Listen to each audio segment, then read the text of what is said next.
సరే, అయితే రీసెంట్గా ఒక వివాదం తెలంగాణలో మీరు చూసే ఉంటారు. రవీంద్ర భారతిలో ఎస్పి బాలసుబ్రహ్మణ్యం విగ్రహం గురించి పెద్ద ఎత్తున గొడవ నడిచింది.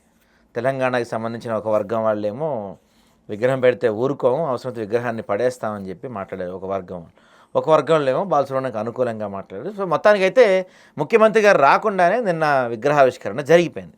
సో మీ అభిప్రాయం ఏంటి? అంటే యాజ్ ఏ బీజేపీ లీడర్గా కాకుండా ఒక పొలిటికల్ అనలిస్ట్గా, సీనియర్ జర్నలిస్ట్గా మీ అభిప్రాయం ఏంటంటే ఆయన గతంలో తెలంగాణ జై జయ తెలంగాణ పాట పాడనన్నారని ఆయన వ్యతిరేకించాలా, లేకపోతే కళాకారులకి ప్రాంతం అంటగట్టకూడదని అనుకోవాలా?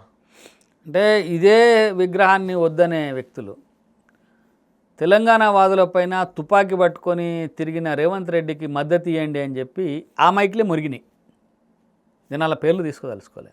ఊరూరు తిరిగి రేవంత్ రెడ్డి గొప్పోడు, ఆయనకు ఓట్లేయండి అని చెప్పి ఎవరైతే తెలంగాణ వాదులు ఈ విగ్రహాన్ని వ్యతిరేకిస్తున్నారో వాళ్ళే ఊరూరులో తిరిగి మీటింగులు పెట్టి రేవంత్ రెడ్డి కోటేయమని చెప్పిండ్రు.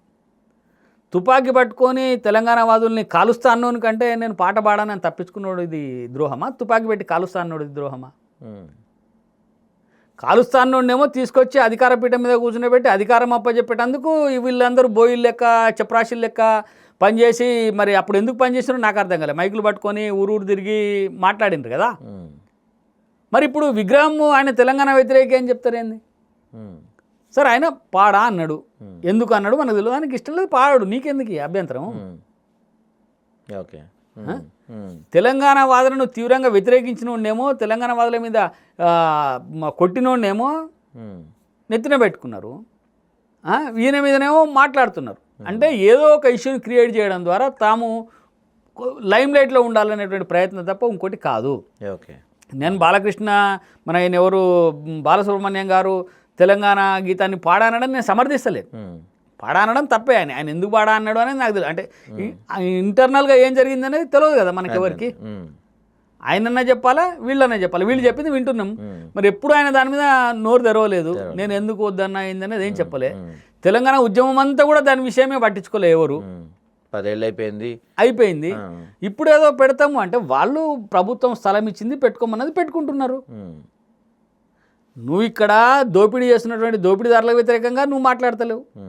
ఇక్కడ కాంట్రాక్టులను కొల్లగొట్టే కాంట్రాక్టులకు వ్యతిరేకంగా మాట్లాడతలేవు. ఇక్కడ ఉద్యోగాలను కొల్లగొడుతున్న ఉద్యోగాలను మొత్తం తెలంగాణ ఉద్యోగాలను తీసుకుపోతున్నటువంటి వాళ్ళకి వ్యతిరేకంగా మాట్లాడతలేవు. ఇక్కడ తెలంగాణలో ఉంటూ ఆంధ్ర పాట పాడుతున్నటువంటి పత్రికలకు వ్యతిరేకంగా మాట్లాడతలేవు. తెలంగాణలో ఉంటూ మొత్తం ఆంధ్ర పెత్తనం చేస్తూ ఇక్కడి సంపదను దోసుకపోతున్నటువంటి వాళ్ళకి వ్యతిరేకంగా మాట్లాడతలేవు. సినిమా ఇండస్ట్రీ మీద మాట్లాడతలేవు. ఇలా ఆంధ్రలో తీసే సినిమాలకు తెలంగాణలో కూడా రేట్లు పెంచుతున్నారు కదా, మరి దాని మీద ఎందుకు మాట్లాడతలేవు? నువ్వు ఒక్క సినిమా టికెట్ 600, 1000 పెంచితే మళ్ళీ వాటి మీద మాట్లాడతలేవు. కానీ ఒక్క బాల సుబ్రహ్మణ్యం విగ్రహం దగ్గరకు వచ్చేసరికి నీకు ఎందుకు ఇంత బాధ వేదన? ఓకే. అంటే దీన్ని అడ్డం పెట్టుకొని లైమ్ లైట్లో ఉండాలి, ఏదో ప్రచారం చేసుకునేటువంటి ఒక దుగ్ధ తప్ప మరోటి లేదు. కాబట్టి నేను బాలసుబ్రహ్మణ్యం గారి విగ్రహాన్ని పెట్టడము పెట్టకపోవడం అనేది అంశం వేరు. వ్యతిరేకించేటువంటి వ్యక్తులకు ఒక క్లారిటీ లేదు. నువ్వు తెలంగాణలో ఆంధ్ర పెత్తనం ఉండొద్దు అని అనుకుంటే పూర్తిగా అన్నింటినీ వ్యతిరేకించాలి, అన్నింటి విషయంలో మాట్లాడాలి. కానీ వాటి విషయాల్లో మాత్రం మాట్లాడకుండా కామ్గా ఉండి ఈ విషయంలో మాత్రం ఇంత పెద్ద ఎత్తున ఏదో చేస్తాం అంటే వాళ్ళ వైపున ప్రజల పక్షంగా లేరు, ప్రజలు వాళ్ళ పక్షాన లేరు. వాళ్ళు ఊరికే యూట్యూబులలో లేకపోతే సోషల్ మీడియాలో హైలైట్ కావడానికి చేసుకునేటువంటి ప్రయత్నం తప్ప మరొకటి కాదు. కాబట్టి అది వివాదమే కాదు. వాళ్ళు పెట్టుకున్నారు. ఇది తెలంగాణ వచ్చేసిన తర్వాత తెలంగాణలో చాలామంది విగ్రహాలు పెట్టుకున్నారు. రాజశేఖర రెడ్డి విగ్రహాలు అట్లనే ఉన్నాయి. రోషయ్య గారి విగ్రహం పెట్టినారు మొన్ననే.